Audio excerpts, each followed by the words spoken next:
आदरणीय अध्यक्ष महोदय, अभी कुछ दिन पहले बीजेपी का एक बहुत बड़ा नेता मिला मेरे को। उससे काफ़ी लंबी चर्चा हुई मेरी, और उसने जो जो बातें बताई वो इतनी चौंकाने वाली थी कि आप सब सुनोगे तो रोंगटे खड़े हो जाएंगे। उसने मेरे से पूछा कि केजरीवाल जी, आपको क्या लगता है मोदी जी अडानी की इतनी मदद क्यों करते हैं? मैंने कहा दोस्त हैं दोनों, इसीलिए करते हैं। कहता बस इसलिए। कहता मोदी जी ने आज तक किसी के लिए कुछ नहीं करा, अपनी वाइफ के लिए कुछ नहीं करा, अपनी माँ के लिए कुछ नहीं करा, उनके भाई गुजरात में रहते हैं उनके लिए, किसी रिश्तेदार के लिए कुछ नहीं करा, राजनीतिक गुरु के लिए कुछ नहीं किया।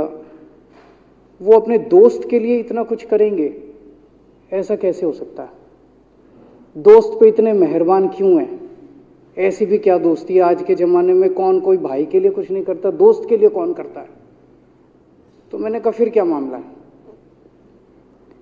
कहते आप खुद सोचो, इतना बड़ा क्राइसिस हुआ, हिंडनबर्ग की रिपोर्ट आई, चारों तरफ थू थू हुई, पूरा क्रैश कर गया अडानी ग्रुप। मोदी जी इतने स्वार्थी आदमी हैं कि अगर केवल मामला दोस्ती तक होता तो 2 मिनट में उसको साइड करते और कहते मेरा कोई लेना देना नहीं इससे। अभी भी उसको बचाने में लगे हुए हैं। कभी एसबीआई को कह रहे हैं इसको पैसे दो, आज अखबार में आया पीएफ वालों को भी बोला इसको पैसे दो। सारी एजेंसी अभी भी उसको पूरी तरह से उसको बचाने में लगे हुए हैं।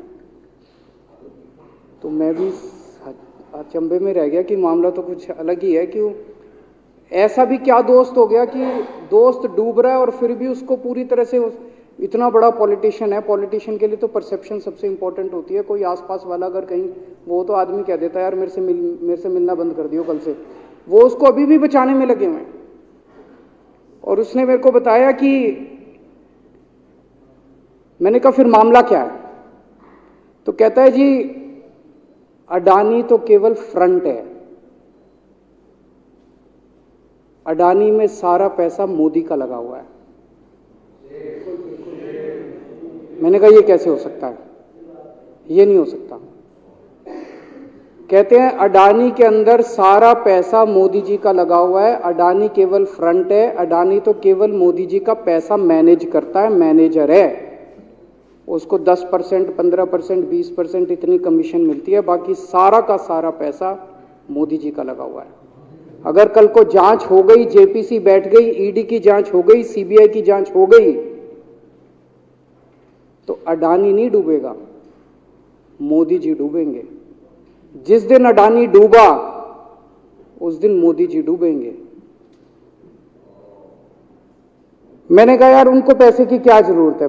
प्रधानमंत्री जी को, मोदी जी को, उनके ना आगे कोई ना पीछे कोई, उनको क्या पैसे की जरूरत है?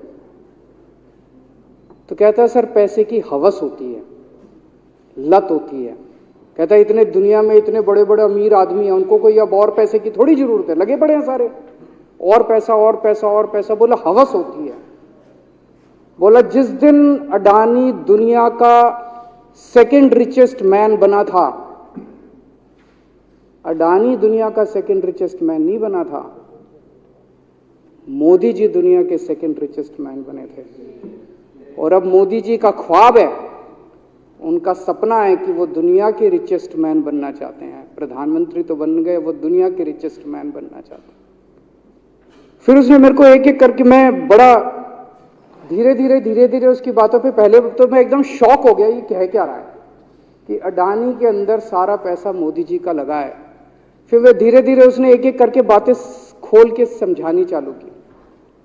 कहता है मोदी जी श्रीलंका गए, श्रीलंका के राष्ट्रपति राजापाक्सा हैं। राजापाक्सा को मोदी जी ने जबरदस्ती करके वहां का विंड प्रोजेक्ट अडानी को दिलाया। क्यों दिलाया? मैं आप लोगों से पूछना चाहता हूं, आप में से कोई विदेश जाएगा तो वहां की किसी एजेंसी को जबरदस्ती करके अपने भाई को, रिश्तेदार को ठेका दिला के आओगे क्या? ऐसे कोई करता है क्या?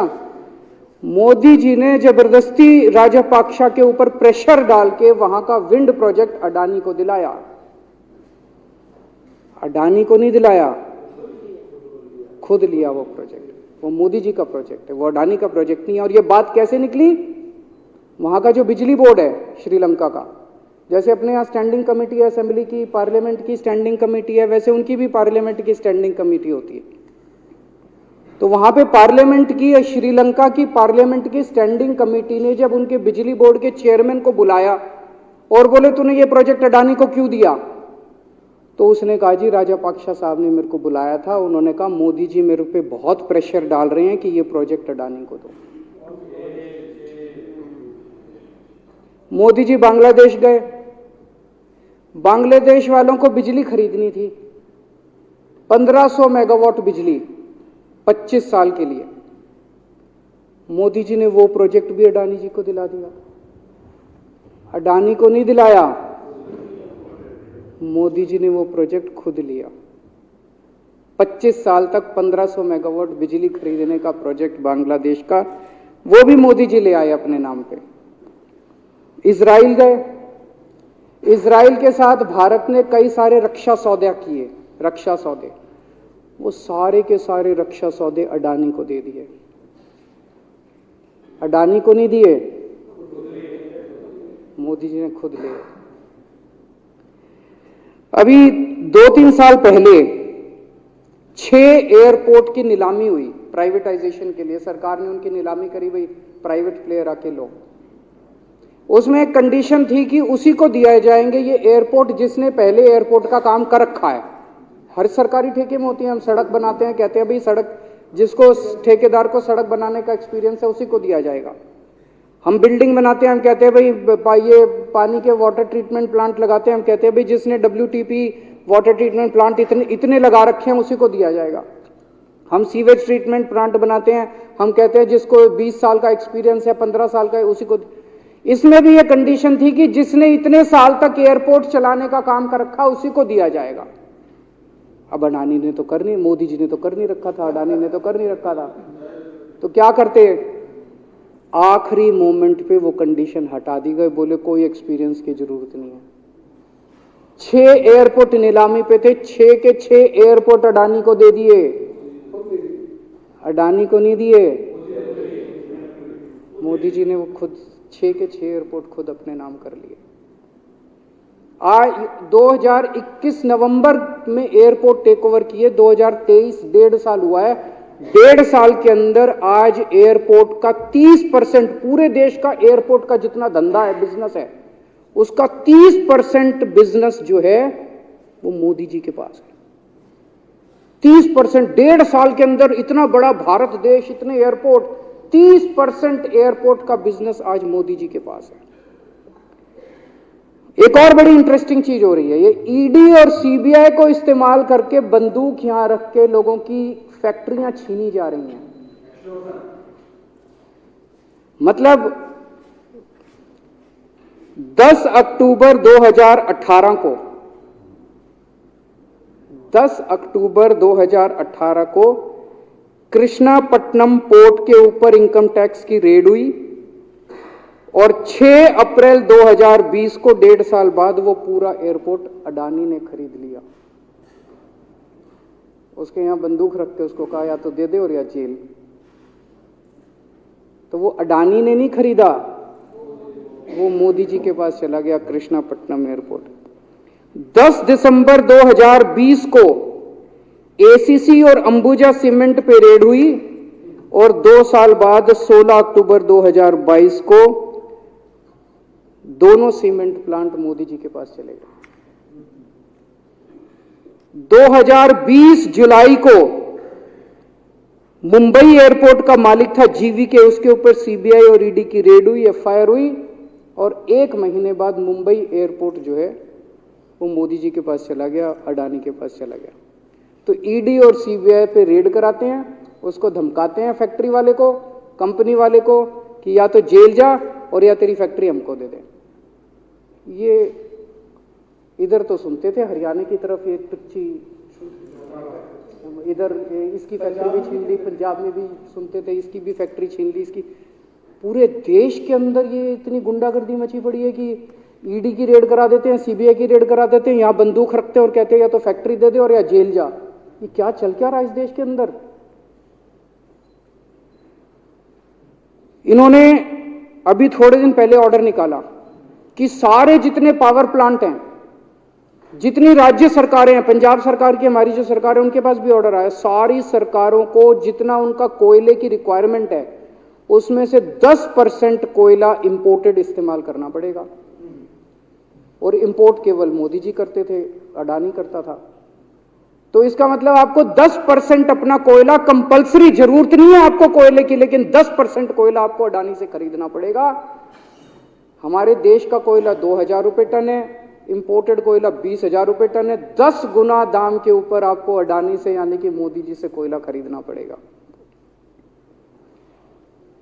इन्होंने सुप्रीम कोर्ट का एक और, जब कोयला घोटाला हुआ था अपने देश के अंदर, तो सुप्रीम कोर्ट ने आदेश दिया था कि अब कोयले की खदानें किसी भी प्राइवेट वाले को नहीं दी जाएंगी, सारी खदानें सरकारें।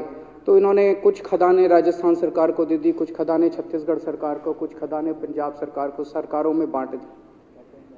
बाकी पूरे देश में केवल राज्य सरकारों के पास खदानें हैं। केवल अडानी के केस में उन्होंने एक्सेप्शन करके अडानी को कोयले की खदानें दे दी और उसमें भी ऑर्डर कर दिया कि 4000 कैलोरी से कम वाला कोयला जो है उसको रिजेक्टेड माल माना जाएगा, जबकि वो सबसे अच्छा कोयला माना जाता है और वो रिजेक्टेड माल इसको फ्री में मिलता है।